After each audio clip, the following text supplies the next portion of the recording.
երբ որ նոր ներկայացրեցին իրենց այսպես ասած ապացողականը, միտեղ նշվեց իմ անուն ազգանունը, մարտի 4-ին, որ ինչ-որ մարդկանց հետ միասին ես էլ եմ ներկա գտնվել այդ խոսակցությանը, բայց գործնյութերում այդպիսի բան չկա, ես ուղղակի մի հոգու հետ այդ օրը Սպասանի տանն եմ եղել եւ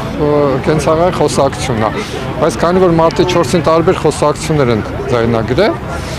իրանք այդ բոլորը կպցրեցին իրար, մարտի 4-ում մի բանով ասեցին, որ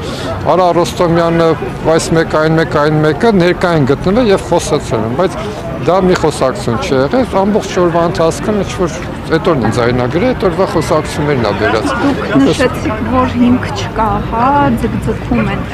ինչ իմաստ ունի, որևէ հրահանգի ցուցումի են սպասում, որպեսզի հասկանան ի վերջո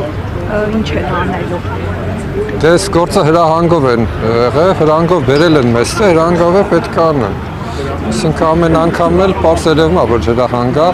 պետքա ձգեն, իրանք երևի ցուցումն է ստացել, որ ձգեն, երևի մինչև ընտրությունները ձգեն էլի։